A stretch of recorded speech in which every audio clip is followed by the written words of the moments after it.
교수님 속을 가장 많이 섞인 학생이 아니었나 싶습니다. 가장 큰 장점이라고 하면 이제 동문 네트워크를 들 수 있는데요. 경영대학에서 유일하게 이제 공학 박사를 주지 않습니까? 그래서 그게 참 메리트라고 생각하고 카이스트가 그래도 이공계 베이스가 굉장히 강한 학교잖아요. 안녕하세요. 안녕하세요. 카이스트 경영공학부 석사과정생 박대영입니다.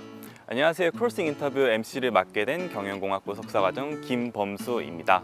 범수님 오늘 진짜 대학생처럼 입고 나오신 것 같은데 오늘 카메라에 잡힐지 모르겠는데 오늘 날씨가 되게 좋아서 오늘 약간 좀 제가 또 카메라에 좀 받쳐줘야 될 것 같아서 조금 밝은 톤의 옷을 입고 왔습니다. 오늘 그럼 진행할 크로싱 인터뷰 어떤 뜻인가요? 카이스트 컬리지 오브 비즈니스라고 해서 저희는 앞글자를 따서 KCB라고 이름을 지었고요. 경영공학부를 졸업한 큰 꿈을 이루고 있는 동문들을 만나보는 컨텐츠라고 해서 크로싱 인터뷰라고 지었습니다. 저도 언젠가 그런 그 큰 꿈 이뤄서 여기 인터뷰로 출연하고 싶어요. 범수님도 이제 석사 끝나고 박사까지 하시면은 이제 큰 꿈을 이뤄서 이렇게 후배들이랑 만날 수 있는 기회가 꼭 있을 거라고 저는 생각을 합니다. 정말 꼭 그랬으면 좋겠습니다. 그럼 우리 이제 교수님을 만나 뵈러 가볼까요? 가볼까요? 네.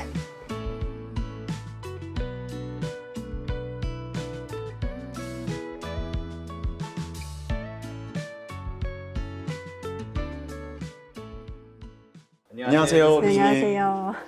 오늘 이렇게 크로싱 인터뷰 나와주셔서 감사합니다. 교수님 간단한 자기소개 부탁드리겠습니다. 안녕하세요. 저는 2019년도에 경영공학 박사과정을 졸업한 최애리라고 합니다. 졸업 후에 플로리다 스테이트 유니버시티에서 조교수로 임용이 돼서 2년 반 동안 조교수로 재직하다가 작년 2월에 성균관대학교에서 임용이 다시 돼서 또 한국에 이제 들어와서 조교수로 재직 중입니다. 오늘 오랜만에 카이스트 경영 캠퍼스에 와주셨는데 얼마 만에 와주시는 건가요? 작년에 사실 한국 와서 자주 방문할 줄 알았는데 또 적응하고 또 여러 가지 일들 하다 보니 거의 1년 만에 온 것 같습니다. 연구실에 많은 후배분들이 계시는데 혹시 떠오르는 반가운 얼굴도 있으신지. 제가 졸업한 지 좀 돼서 이제 제가 같이 공부했던 연구실 동료들은 다 졸업을 하고 상태고, 하지만 이제 또 저희 연구실 워낙 끈끈했기 때문에 아직까지도 그 밑에 후배들이랑 계속 연락을 그래도 하고 지내는 편이어서요. 그리고 또 저희 연구실 친구들도 열심히 하다 보니까 언제든 와도 누구는 한 명은 있어요. 그래서 올 때마다 학생들, 친구들 만나고 후배들 만나고 하는 것 같습니다. 교수님은 이제 대학원 생활에 어떤 학생이셨나요? 저는 아마도 제 생각에는 교수님 속을 가장 많이 섞인 학생이 아니었나 싶습니다. 네. 사실 제가 교수라는 꿈을 가지고 진학한 건 아니었어서 처음부터. 그래서 초반에는 방황도 많이 했고 또 교수님 욕심만큼 그렇게 따라갈 의지도 별로 없었던 것 같아요, 제 생각에는. 근데 교수님의 채찍질과 당근으로 어떻게 또 정신을 차리게 돼서 나중에는 열심히 하게 되긴 했는데, 교수님의 개인적인 약간 백그라운드를 뒷조사 아닌 뒷조사를 해봤는데요. 교수님께서는 이제 대전 본원에 신소재공학부 있으시다가 어떻게 이제 서울에 오셨고 특히 그리고 그 중에서 IT 경영을 선택하신 이유가 궁금합니다. 사실 신소재공학과를 졸업하고 공학과적인 이과에 좀 치중하기보다는 좀 그걸 응용할 수 있는 분야로 나가고 싶었고, 가장 이제 큰 이유는 카이스트가 그래도 이공계 베이스가 굉장히 강한 학교잖아요. 그래서 실제로 프로그램도 보면 좀 초반에 기초 과목들이 어떤 수학이나 통계나 어떤 컴퓨터 공학 쪽에 많이 그런 기초를 다질 수 있는 과목들이 굉장히 잘 되어 있고 또 훌륭하신 교수님도 계시고 하니까, 그래서 여기 와서 그런 것들을 좀 나의 공대 베이스를 기반으로 좀 더 응용할 수 있는 그런 기회가 있겠다 싶어서 이제 지원을 했고, 어떤 퀀트 관련된 그런 학문들을 접목해서 경영학이랑 같이 하는 것들이 좀 많이 트렌드고 교수를 뽑는 그런 자리에서도 그런 스킬을 많이 요구를 하고 있었고, 카이스트 어떤 이런 공대 베이스, 수학 특화화된 이런 특징이 세계적인 트렌드와 잘 맞아떨어지지 않았나. 그래서 많은 졸업생들이 교수가 되고 있고 또 세계적으로 진출을 잘 하고 있지 않나 생각이 듭니다. 네, 교수님 말씀대로 카이스트 경영공학부 같은 경우는 경영대학에서 유일하게 이제 공학 박사를 주지 않습니까? 그래서 그게 참 메리트라고 생각하고 그 과정에서도 그냥 학위만 주는 것이 아니라 진짜 그 관련해서 퀀트를 할 수 있는 굉장히 능력을 디벨롭 할 수 있는 수업도 많고, 그리고 주변에 있는 동기들도 굉장히 또 인볼브먼트가 높아서 오시면은 여러분도 많이 성장할 수 있다라고 생각합니다. 네. 그러면 교수님께서 가진 이제 스승으로서 아니면 연구자로서 가진 비전이 있으시면 혹시 공유 가능하실까요? 교수로서 학자로서 사실 아직 부족한 게 굉장히 많거든요. 저도 그래서 학생들한테 가르치는 것보다는 좀 이끌어 주려고 노력을 하고 있고 도움을 주려고 노력하는 거죠. 제가 그리고 특히 연구적인 면에서는 이렇게 한국에서도 많이 좀 국제적으로 알려질 수 있는 그런 이렇게 탑저널 같은 논문들 같은 것도 꾸준하게 쓸 수 있다. 그걸 알려주고 싶어요. 그냥 꾸준하게 의미 있는 연구를 계속 오랫동안 하고 있다. 그런 사람이 한국에도 있고 한국 박사 출신이고 카이스트 출신이다라는 것들을 알려주고 싶습니다.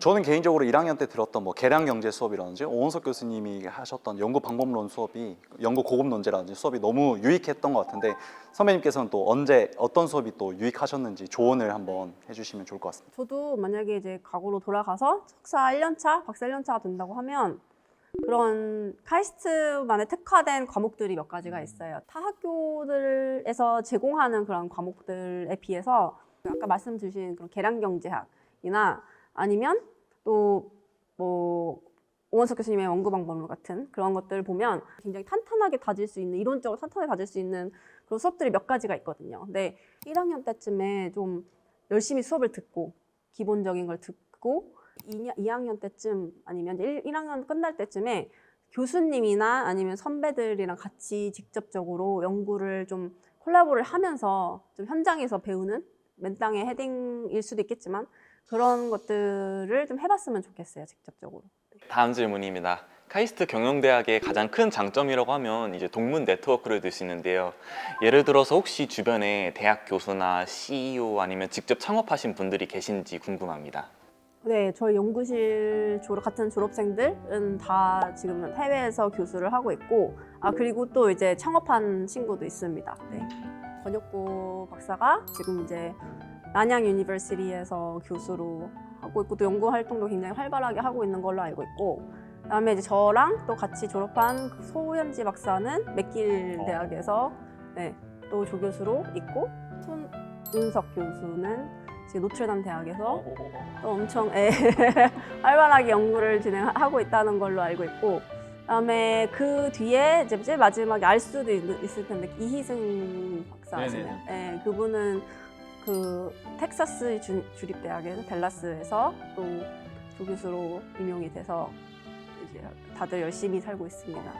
교수님께서는 이제 카이스트 경영공학부의 이제 석사, 박사 과정을 이제 지원하는데 망설이고 있는 친구들한테 혹시 조언이나 있을까요?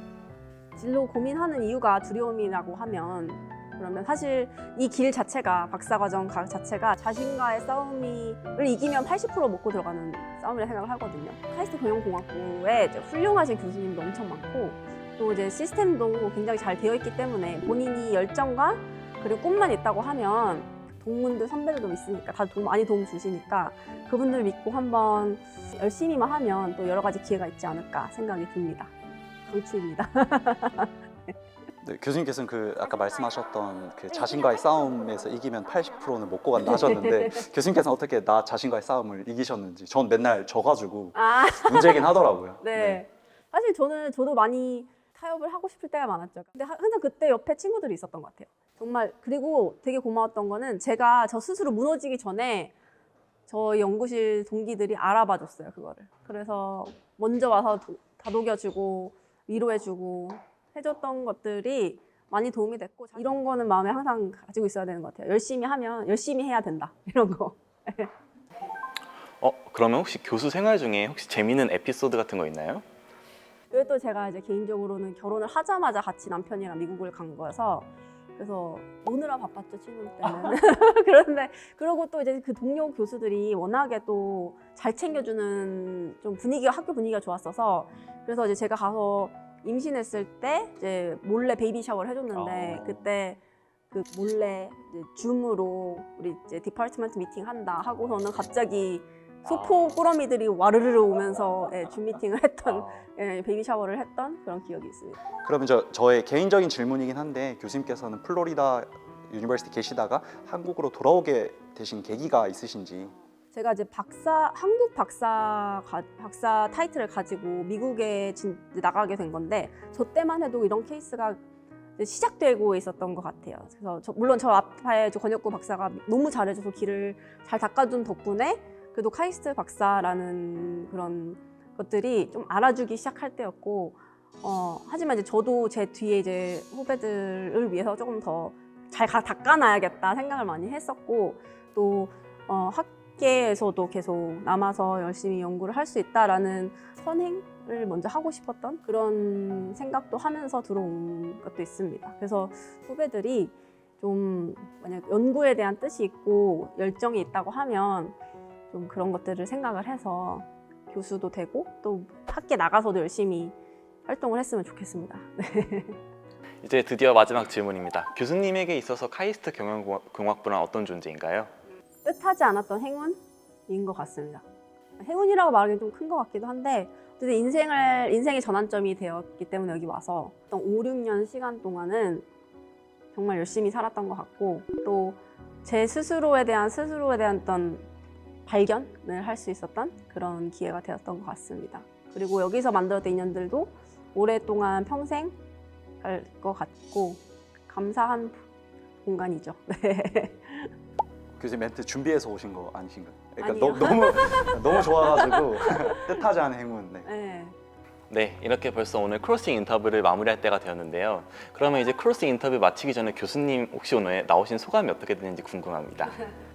불러주셔서 감사드리고 저도 아직 많이 부족하지만 그래도 이 인터뷰를 보고 뭐 진로에 대해 고민을 하고 있거나 아니면 두려움에 빠져 있거나 슬럼프에 빠져 있는 후배들이 있거나 미래 재학생들이 있으면 조금이라도 희망을 가지고 열정을 가지는 계기가 되었으면 좋겠습니다.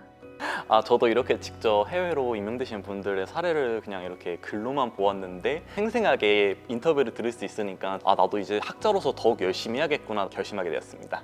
그래서 저도 교수님처럼 이제 훌륭한 연구자, 이제 좋은 연구자 되기 위해서 열심히 부단히 노력해야 될 것 같습니다. 네, 오늘 다시 한번 출연해 주셔서 감사합니다. 감사합니다. 여기 보면 저희가 멘트도 있습니다. 성균관대에서 새로운 출발을 응원한다고. 네, 감사합니다. 좋은 스승이시고 네, 앞으로 더 좋은 스승이 되시길 네, 바라겠습니다. 감사합니다. 네, 감사합니다. 오늘 다시 한번 또 출연해 주셔서 감사했습니다. 감사합니다.